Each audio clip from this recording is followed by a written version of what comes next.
les femmes qui viennent nous voir, évidemment, elles sont issues de communautés pour lesquelles être vierge, c'est quelque chose d'extrêmement important.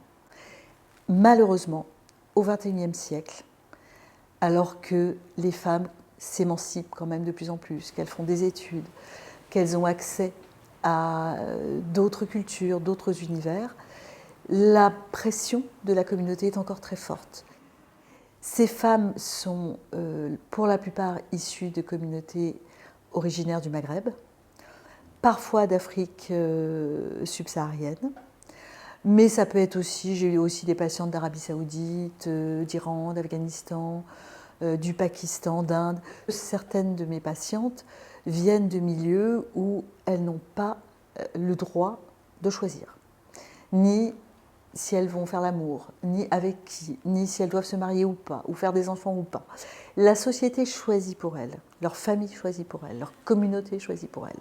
Donc ce qu'elles viennent chercher, c'est une sécurité pour que leur famille ne les traite pas mal au prétexte qu'elles ont déjà eu des rapports sexuels. Si elle n'est pas vierge, ça veut dire quoi? Ça veut dire que sa maman ne l'a pas bien élevée, qu'elle ne l'a pas protégée, qu'on lui a donné trop de liberté, c'est une mauvaise fille. Donc ça peut être « faites-moi un papier disant que je n'ai jamais couché avec personne », même si c'est faux. Comme ça, ma belle famille au pays va dire bah, « c'est très bien, cette jeune femme, elle est pure, elle est vierge, notre fils peut l'épouser, on ne va pas être déshonoré ». Ou alors, le papier ne va pas suffire, docteur, est-ce que vous pouvez m'opérer? C'est la deuxième demande, est-ce que vous pouvez me refabriquer un hymen? Comme ça, je serai comme une vierge. Et on va tout effacer mon passé et je vais pouvoir vivre cette nouvelle vie. J'essaye d'alerter mes patientes en leur disant « faites attention, vous prenez une décision grave qui va engager toute votre vie ». Et parfois, malheureusement, nos arguments ne suffisent pas à les rassurer et elles restent arc-boutées sur leurs demandes. Alors en France, nous sommes partagés. L'Organisation mondiale de la santé et l'Ordre des médecins condamnent, et là on est tous d'accord, les tests de virginité. Pas de tests. Sur les certificats, on n'est pas tous d'accord.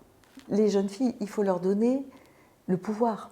Il faut qu'elles prennent le pouvoir. Donc il faut qu'elles aient suffisamment confiance en elles pour pouvoir dire à leur famille « je ne veux pas de ta loi ». Donc ça va se travailler à l'école, donner confiance aux enfants, leur donner des clés pour comprendre le monde, pour comprendre pourquoi elles ne sont pas obligées de subir ce qu'elles subissent. Malheureusement, aujourd'hui, dans la société française, on assiste à une crispation des communautés.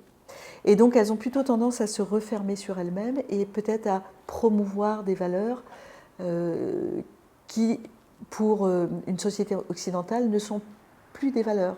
Donc, j'espère que petit à petit, même ces sociétés de cultures différentes vont arriver à comprendre qu'une femme est un être humain libre, autonome, responsable, qu'elle fait ses propres choix et qu'elles pourront dire à leur famille « c'est moi qui décide ». Et je pense que c'est à ce moment-là on aura gagné.